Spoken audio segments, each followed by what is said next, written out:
मंत्री नरहरी झिरवाळ आज मंत्रिमंडळ बैठकीला उपस्थित राहणार नाहीत अशी बातमी सूत्रांकडून मिळतेय। आज दुपारी 12 वाजता राज्य मंत्रिमंडळाची बैठक पार पडणार आहे आणि या बैठकीला आता नरहरी झिरवाळ उपस्थित राहणार नसल्याचं सूत्रांकडून समजतंय। व्हायरल व्हिडिओ प्रकरणानंतर झिरवाळ मंत्रिमंडळ बैठकीला गैरहजर असतील अशी माहिती सूत्रांनी दिलेली आहे।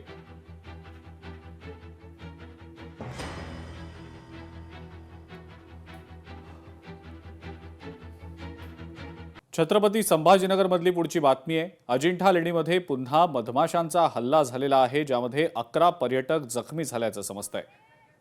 गेल्या 2 महिन्यातील ही 5वी घटना आहे आणि त्यामुळे पर्यटकांच्या सुरक्षिततेचा प्रश्न आता ऐरणीवर आलेला आहे। जागतिक वारसा स्थळ असलेल्या अजिंठा लेणी इथं पुन्हा एकदा मधमाशांच्या हल्ल्याची घटना समोर आलेली असून 11 पर्यटक या हल्ल्यात जखमी झालेत। गेल्या 2 महिन्यातली ही 5वी घटना असल्यानं पर्यटकांच्या सुरक्षेचा प्रश्न गंभीर बनलाय।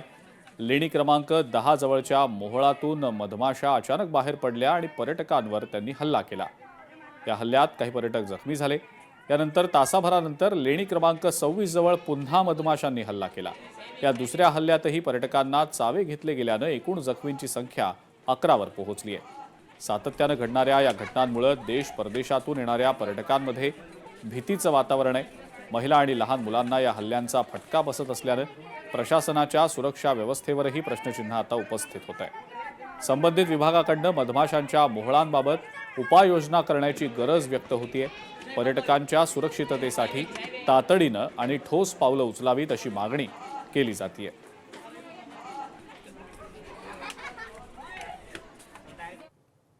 रायगडच्या गोरेगावात भैरवनाथ यात्रा मोठ्या उत्साहात संपन्न झालेली आहे। उंच बगाडावर फिरणारी देवाची लाट सर्वांचंच आकर्षण असतं। रायगडमधील माणगाव तालुक्यातल्या गोरेगाव शहरात भैरवनाथ यात्रेची एक वेगळी ओळख आहे। सर्व धर्म समभावाचं प्रतीक असणाऱ्या या उत्सवात सुमारे 45 फूट लांब लाकडाची लाट रानातून आणली जाते आणि मंदिरासमोरच्या उंच बगाडावर फिरवली जाते। रामनवमीपासून सुरू झालेल्या या यात्रा उत्सवाची हनुमान जयंतीच्या दिवशी छबिना काढून सांगता होत असते। ह्या उत्सवाचं असं एक महत्त्व आहे की ह्या उत्सवाचा रामनवमीला देवळातनं परडी निघतं। ती परडी रामनवमीनंतर वाडीवर जातं, गोरेगावची हद्द आहे, तिथून त्या तांबड्यांच्या घरी वस्तीला राहतं। त्यानंतर जिथं लाट आहे त्या एक दिवस लोणेरला वस्ती राहतं। लोणेरनंतर ज्या ठिकाणी लाट आहे त्या ठिकाणी जातं। त्यानंतर ती लाट आल्यानंतर परत वाडीवर आल्यानंतर त्या बहिरीला अलंकार चढवले जातात। सगळे त्याला चालवल्यानंतर अजून एक गोष्ट आहे, हे रामनवमीपासून जे चालू होतं ते हनुमान जयंतीपर्यंत, हनुमंत जयंतीच्या दिवशी तर छबिना फिरतं गावात।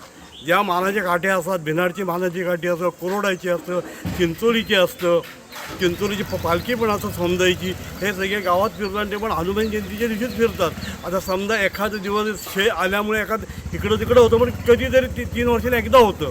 अशी इथली परंपरा म्हणजे रामनवमीपासून उत्सवाला सुरुवात असते।